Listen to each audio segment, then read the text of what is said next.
दोस्तों, जिस तरह राजनीति सत्ता का नशा पैसा का नशा होता है और इसी तरह भारतीय जनता पार्टी को सत्ता का नशा था कि वह 370 और 400 एनडीए हर हार में पार कर लेगी।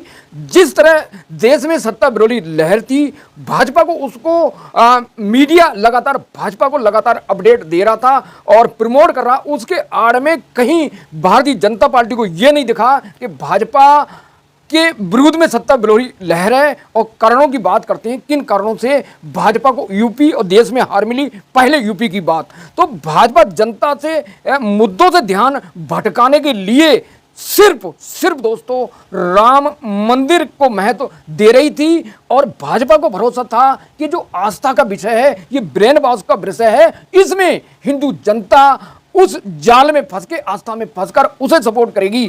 तो 2024 से 2019 के तरह 2014 और 2019 की तरह भाजपा सोचती थी कि इस बार भी उसे 2024 में बड़ी सीटें मिलेंगी और पूर्ण बहुमत से सरकार बनेगी। लेकिन एक गलती हुई। वो गलती क्या थी कि संविधान को बदलने की, संविधान को खत्म करने की, जिसको इंडिया गठबंधन ने बहुत बड़ा मुद्दा बनाया। और भाजपा के नेता इस बात की पुष्टि करते रहे कि अगर हमारी सरकार पूर्ण बहुमत से आई, 370 सीटें हमें मिली, तो हम हर हाल में संविधान को खत्म कर देंगे, नया संविधान बनाएंगे, यानी कि SC ST OBC के अधिकार को खत्म कर देंगे। ये तैयारी थी और इस तरह बड़ बोलेपन के कारण भारतीय जनता पार्टी के नेता लगातार अपडेट वर्जन दे रहे थे कि भाई संविधान को खत्म कर देंगे और संविधान को खत्म करने के बाद हम नया संविधान बनाएंगे। इसी को इंडिया गठबंधन ने मुद्दा बनाया। तो उत्तर प्रदेश की हिंदू जनता राम मंदिर पर आस्था रखती थी, राम पर आस्था रखती है और रखेगी। लेकिन हिंदू SC ST OBC समुदाय के लोगों को लगा कि अगर तीसरी बार मोदी सरकार सत्ता में आ गई, मैंडेट में आ गई, पूर्ण बहुमत से सत्ता में आ गई, तो वह उनका आरक्षण को खत्म कर देगी, संविधान को खत्म कर देगी। तो संविधान खत्म हो जाएगा तो आरक्षण खत्म हो जाएगा। इस चीज को इंडिया गठबंधन के नेताओं ने दमखम के साथ कैंपेन में जमकर उठाया और इसके कारण जनता को डर लगा कि भैया ये जो सरकार है नशा में है, कभी किसान बिल लाती है, कभी राजपूतों के खिलाफ बोलती है और उसके बाद अपनी मांग पर अड़ी रहती है। और किसान जब आंदोलन करते हैं, दिल्ली के अंदर घुसते हैं तो कील कांटे बिछाए जाते हैं। आंदोलन के दौरान 750 किसान मर जाते हैं। तो भाजपा इस बात का अंदाजा नहीं लगा सकी और यही कारण था कि पंजाब और हरियाणा के किसानों ने जिस तरह किसान आंदोलन में हिस्सा लिया और ये आंदोलन, किसान आंदोलन मोहनलाल खट्टर सरकार पे नहीं संभाल पाए, इसलिए उन्हें हटा दिया। तो जो सत्ता विरोधी लहर थी भाजपा उसको समझ नहीं पाई और इसी कारण आरक्षण को खत्म होने का डर SC OBC को सताने लगा कि भैया हमारा जो आरक्षण दिया बाबा साहब अम्बेडकर ने, संविधान को बनाया, वो संविधान खत्म हो गया तो हमारा अस्तित्व खत्म हो जाएगा। अस्तित्व खत्म होगा तो हमें कौन पूछेगा। 50 साल से ज्यादा देश को आजाद हुए और बड़ी मुश्किल से जो लड़ाई लड़ी, जो बहुजन समाज के लोगों ने, देश के सभी वर्गों ने, लोगों ने त्याग तपस्या से, अपने खून पसीने से सभी समुदाय के लोगों ने देश को सींचा है। और जो अछूत वर्ग कहा जाता था, जो दबा कुचला कहा जाता था, जो शूद्र वर्ग कहा जाता था, उसने देश में बहुत बड़ी तृष्णा, बहुत बड़ी चैलेंज, बहुत बड़ी समस्याओं को झेला है। तो इसी कारण उन्हें डर था कि भैया आरक्षण और संविधान खत्म होगा और संविधान खत्म होगा तो हमारा अस्तित्व खत्म होगा। इसलिए भारतीय जनता पार्टी के खिलाफ समाजवादी बहुत बड़ी पार्टी बनकर उभरी और यूपी से समाजवादी पार्टी को भारतीय जनता पार्टी के नेताओं ने तीसरे मोदी के कार्यकाल से पहले संविधान को खत्म करने की चुनौती और चेतावनी दी। उसी को अखिलेश यादव, राहुल गांधी ने मुद्दा बनाया और ये डर SC OBC जनता के बीच में भरा कि भाई संविधान अगर खत्म होगा, आरक्षण अधिकार खत्म हो जाएंगे। इसी के चलते OBC SC सख्ते में आते रहा, परेशान था और उसने अपना माइंड को क्लियर कर लिया कि भाई बीजेपी को वोट नहीं देना। उधर Bharatiya Janata party, SC OBC और जो राजपूत समाज नाराज था उन पर कोई ऐसी रणनीति इस्तेमाल नहीं कर रही थी कि वह उनके रिकवर में आ जाए, उनके बस में आ जाए। आगे राजा भैया धनंजय सिंह, अभय सिंह के बारे में बात करेंगे, मेनका की सीट के बारे में करेंगे। तो उधर एससी ओबीसी भाजपा से दूर चला गया, छिटक गया। भारतीय जनता पार्टी के चाणक्य कहे जाने वाले अमित शाह यूपी की बागडोर अपने हाथों में संभाले हुए थे। उन्होंने योगी पर भरोसा नहीं किया और यही कारण है कि भाजपा को बहुत नुकसान उठाना पड़ा। तो जहां एक तरफ एससी और एसटी ओबीसी वोट पर और राजपूत समाज पर, कुर्मी समाज पर ये अमित शाह दांव खेलना चाहते, अपने साथ अपने पाले में करना चाहते थे और इसलिए वे एससी एसटी बोर्ड को पाने के लिए मायावती को ईडी, इनकम टैक्स, सीबीआई के द्वारा ऑपरेट कर रहे थे, डरा रहे थे, ताकि मायावती कमजोर पड़ जाएं, डर जाएं। और ये बात अमित शाह के लिए मुफीद थी, मतलब फायदेमंद थी कि मायावती कमजोर पड़ रही है और एससी एसटी का वोट जो है वो बीजेपी को मिलेगा। लेकिन एससी एसटी ओबीसी को भाजपा द्वारा आरक्षण खत्म करने का डर सताने लगा, संविधान का खत्म करने का डर सताने लगा। एक तरफ हिंदू वोट राम मंदिर पर आस्था रखता था, भगवान राम पर आस्था रखता था, लेकिन उन्होंने सोचा कि अगर संविधान ही खत्म हो जाएगा, उनके आरक्षण खत्म हो जाएंगे तो हमारी रक्षा कौन करेगा। लेकिन इंडिया गठबंधन के घटक राहुल गांधी और अखिलेश यादव दोनों मिलकर लगातार ऑपरेट कर रहे थे, इस एजेंडे को, इस नैरेटिव को लगातार बूस्ट करने की कोशिश कर रहे हैं, ताकि जो जनता है डर जाए एससी एसटी की, और ये वोट जो है मायावती को ना जाकर, मायावती को शिफ्ट ना होकर उसे शिफ्ट हो जाए और वह जो सपना था राहुल का, अखिलेश का, वो पूरा हुआ। जितना वोट शेयर था एससी एसटी ओबीसी का, वह वोट सारा समाजवादी और कांग्रेस को चला गया और उसी के कारण भाजपा की फजियत शिकस्त का सामना करना पड़ा। दलित वोटों ने इंडिया गठबंधन की ओर शिफ्ट होना शुरू कर दिया, मैंने कहा। और मायावती पर कोई भरोसा इसलिए नहीं कर रहा कि मायावती इंडिया एनडीए के साथ चली जाएंगी तो उनका क्या होगा। फिर नरेंद्र मोदी तीसरे कार्यकाल में आकर वो संविधान को खत्म कर देंगे। और अगर मुस्लिम मतदाताओं की, जैसे मैंने बताया, एक CSDC सर्वे के मुताबिक बताया जाता है कि 52% मुस्लिम वोट शेर और 82% यादव और 56% गैर दलित वोट में से 25% जाटव वोटों ने इंडिया गठबंधन को सपोर्ट शुरू कर दिया। 56% 25 और जो बचा वो भी सारा वोट भाजपा से छिटक कर इंडिया गठबंधन में चला गया। 2019 के लोकसभा चुनाव के नतीजों की बात करें तो यूपी में सुरक्षित सीट पर भाजपा को बहुत अच्छा रिस्पॉन्स मिला, 15 सीटें मिली दोस्तों। लेकिन इस बार वो 15 में से दोस्तों मित्रों 8 सीटें रह गई। इसलिए इससे स्पष्ट स्थिति साफ होती है कि एससी और एसटी ने, ज्यादातर एससी एसटी ने इंडिया गठबंधन को सपोर्ट किया, ओबीसी ने कम किया। और इन लोगों ने संविधान बचाने के लिए, संविधान की रक्षा के लिए वोट दिया। जो सत्ता विरोधी लहर थी और जो गोदी मीडिया थी वो लगातार ये दिखा रही कहीं सत्ता विरोधी लहर नहीं है और संविधान को कोई खतरा नहीं है। और इसी कारण मोदी ने, अमित शाह ने बार बार, भाजपा के नेताओं ने बार बार कहा दोस्तों कि भाई संविधान को कोई खतरा नहीं है, संविधान खत्म नहीं होगा, संविधान बरकरार रहेगा। लेकिन जनता ने भरोसा नहीं किया, बयानबाजी में फंसकर सारा वोट इंडिया गठबंधन में शिफ्टिंग हो गया, भाजपा की हार। तो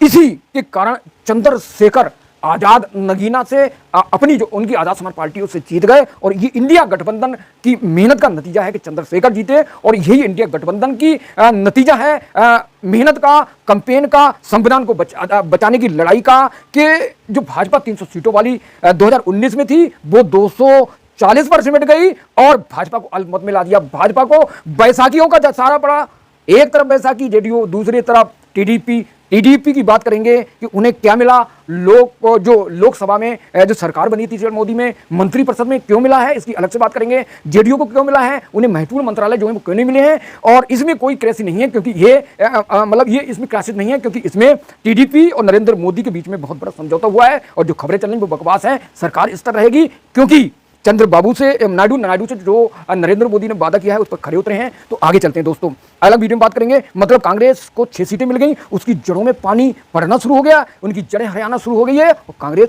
जिसको सुखाने का काम किया नरेंद्र मोदी ने, भाजपा ने, वह अभी तक सुखा नहीं पाए। और फिर एक बार फिर ये कांग्रेस और समाजवादी भाजपा के लिए यूपी को बहुत बड़ी चुनौती बनने वाली है। तो भाजपा को सत्ता का नशा था जो टूटने लगा है। 2027 के विधानसभा चुनाव होने वाले हैं और अलर्ट होना की जरूरत है भाजपा को। अगर भाजपा यूपी में मंत्रिमंडल में फेरबदल कर SC ST OBC को तवज्जो देती है और ऐसे रबड़ स्टंप नहीं ताकतवर नेताओं को जो बोल सके, काम कर सके और अपने समाज की आवाज उठा सके, तो उम्मीद है भाजपा का फिर से पुनः उत्थान शुरू हो जाएगा और 80 सीटें मिल सकती हैं अगर अगले लोकसभा चुनाव हुए। लेकिन विधानसभा चुनाव में यूपी के आने वाले फजीयत होने के चांस बन रहे हैं, तो भाजपा को सोचना है कि अब क्या करना है। तो भाजपा यूपी में SC OBC और जनरल कैटेगरी के नेताओं की तलाश करती है और मायावती अखिलेश को गाली देने का काम करते हैं। ऐसे चेहरों को भाजपा तलाश करती है और उन्हीं का नतीजा है कि बांसगांव के सांसद कमलेश पासवान और आगरा से SP बघेल जो सिर्फ नाम मात्र के हैं, ये फ्रेंड पर खलने योग्य नहीं है और भाजपा ऐसे रबड़ स्टंप को रखती है कि नाम मात्र के लिए भाई SC का नाम रख दिया,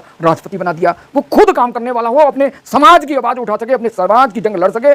ऐसे नेताओं को अगर भाजपा लाती है दोस्तों, तो भाजपा का फिर से उत्थान होगा। कमलेश पासवान के पिता जो थे ओम प्रकाश पासवान और अतीक अहमद माफिया डॉन, इन लोगों ने मायावती को नुकसान, जो गेस्ट हाउस कांड हुआ था उस गेस्ट हाउस कांड में इन लोगों ने दोनों ने मायावती के साथ अभद्रता की और इसी के कारण समाजवादी में अतीक अहमद को महत्व दिया गया और कमलेश पासवान के बेटे को जो क्या थे ओम प्रकाश पासवान के बेटा जो थे कमलेश पासवान, इनको महत्व इसलिए दिया गया दोस्तों। तो भाजपा ऐसे चीजों की तलाश में रहती है। अब दूसरा कारण है कि गुजरात के केंद्रीय मंत्री जो थे परसोत्तम रूपाला ने देश के यूपी के साथ साथ सभी राजपूतों को नाराज किया और शपथ खाई राजपूतों ने कि भाजपा को वोट नहीं करेंगे, बीजेपी को वोट नहीं करेंगे। कश्यप और राजभर भी समाज नाराज हुआ क्योंकि घोसी से ओम प्रकाश राजभर के बेटे अरविंद हार गए और निषाद पार्टी के जो संजय के बेटे थे प्रवीण, वो कबीर संतनगर से हार गए। तो ये सारे कारण, तीसरे पॉइंट की बात करते हैं, यूपी में 80 लोकसभा सीट जो सीट है उसमें 80% मुस्लिम वोटों ने समाजवादी का कांग्रेस का इसलिए साथ दिया कि वह चाहते थे राहुल प्रधानमंत्री बने। दूसरी तरफ राहुल गांधी का जो मैनिफेस्टो कांग्रेस का था बहुत महत्वाकांक्षी था और इसी के चक्कर में मुस्लिम SC OBC के लोग बहक गए, मतलब चले गए, तो जिसके कारण भाजपा को बहुत बड़ा नुकसान। मुस्लिम वोटों ने मायावती पर इसलिए सपोर्ट नहीं किया, भरोसा नहीं किया कि मायावती कभी भी, मैंने पूर्व बताया कि बीजेपी के साथ जा सकती थी। यूपी में राजपूत समाज को रिकवर करने के लिए राजा भैया को अमित शाह ने बुलाया था बंगलौर, लेकिन राजा भैया को वो रिकवर नहीं कर सके। उधर पूर्वांचल के बाहुबली डॉन और विधायक जनसत्ता पार्टी के राष्ट्रीय राजा भैया उर्फ रघुराज प्रताप सिंह, उनका पूर्वांचल की कई सीटों पर वर्चस्व है और वह भाजपा के साथ से राज्यसभा चुनाव में भाजपा की सपोर्ट की और वह चाहते थे कम से कम 1-2 सीटें राजा भैया को मिलना चाहिए, मुझे मिलना चाहिए, लेकिन भाजपा ने कोई भी सीट नहीं दी। उधर योगी आदित्यनाथ के चेला थे, वो खास व्यक्ति थे और अमित शाह ने बिना योगी के डायरेक्ट उनसे कांटेक्ट किया राजा भैया से और राजा भैया को बंगलौर बुलाया, अमित शाह ने बातचीत हुई। उसके बाद राजा भैया को उम्मीद थी कि उन्हें कोई सीट मिले, फिर भी उन्होंने कहा कि भैया आप अपने मर्जी से, जो कौशाम्बी और इलाहाबाद और जो प्रतापगढ़ की जनता से कहा, जो उनके कार्यकर्ता थे, आप मन चाहे किसी को वोट दे सकते हैं। लेकिन प्रतापगढ़ में पहुंचकर एनडीए की घटक अनुप्रिया पटेल ने कहा कि राजा रानी के पेट से पैदा नहीं होता है, ईवीएम से पैदा होता है और इस बात को राजा भैया को बुरी लगी और उसके कारण राजा भैया ने खुला ऐलान किया समाजवादी के पक्ष में और समाजवादी के पक्ष में उसके बाद कौशाम्बी लोकसभा सीट भाजपा प्रत्याशी मनोज सोनकर और संगम लाल गुप्ता प्रतापगढ़ दोनों रोने लगे, दोनों परेशान हुए क्योंकि उन्हें पता था राजा भैया के बिना ये सीटें नहीं जीती जा सकती। अमित शाह की चाणक्य नीति बेकार, जिसके कारण दोनों सीट हार गई और राजा भैया ने जिसे सपोर्ट किया वो दोनों समाजवादी के खाते में चले गई। तो चाणक्य नीति ऐसी, क्या फायदा ऐसी थे जो यूपी में अपने बल पर लोगों को रिकवर करने की कोशिश करते हैं लेकिन बड़ा शिकस्त का सामना करने पड़ता है। तो यहीं पर यही दाव जौनपुर लोकसभा सीट पर भाजपा चाहती थी कि इस बार वह जीते क्योंकि उस सीट पर BSP के खाते में थी, वहां पर मायावती के प्रत्याशी जीते थे।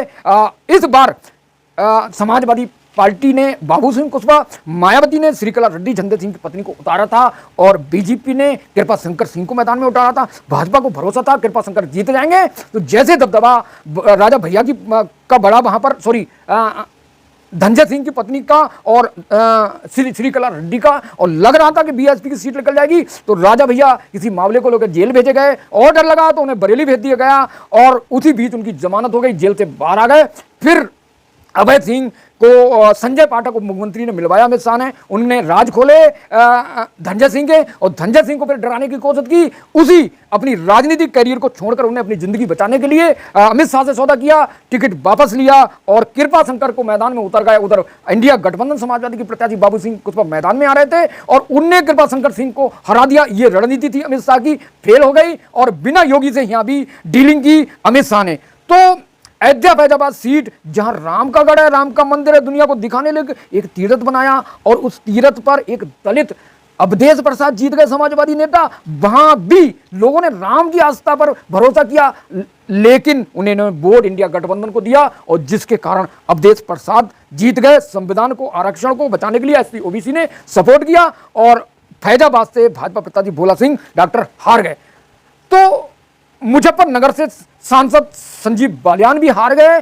यहां भी उनके विरोधी ने उन्हें जम के धूल चटाई और उनके लोगों ने यहां भी संविधान को बचाने के लिए, आरक्षण को बचाने के लिए जमकर लड़ाई लड़ी गई और एक जाट चेहरा, एक केंद्रीय मंत्री को समाजवादी के हरिंदर मलिक ने हरा दिया। सुल्तानपुर पर मेनका गांधी की बात करें, यह मेनका गांधी दूसरी बात जीतने जा रही थी, जिनको सापा के राम भुआल निषाद ने हरा दिया। तो यह स्थिति रही यूपी की। कारण साफ हो गए कि भाजपा ने कहां गलती की है और अपने घमंड में भाजपा इसी तरह रही तो नुकसान होगा, क्योंकि कांग्रेस की जड़ें हरी होने लगी हैं। आप कुछ भी कर लो, समाजवादी मजबूत है यूपी में। और यह कारण सबसे बड़ा रहा कि जो नैरेटिव सेट किया इंडिया गठबंधन ने, कांग्रेस ने, कि भैया संविधान को खतरा है और संविधान खत्म होगा, आरक्षण खत्म होगा, तो जिसके कारण एससी ओबीसी ने मिलकर सपोर्ट किया, राजपूत ने अपना असर दिखाया, ब्राह्मणों ने अपना असर दिखाया, भाजपा के परकच्चे उड़ा दिए, 33 सीट पर पहुंचा दिया। तो दोस्तों, उत्तर प्रदेश से आपको क्या लगता है कि किस कारण भाजपा हारी? अपनी कमेंट करें, मेरे साथ जुड़े रहें।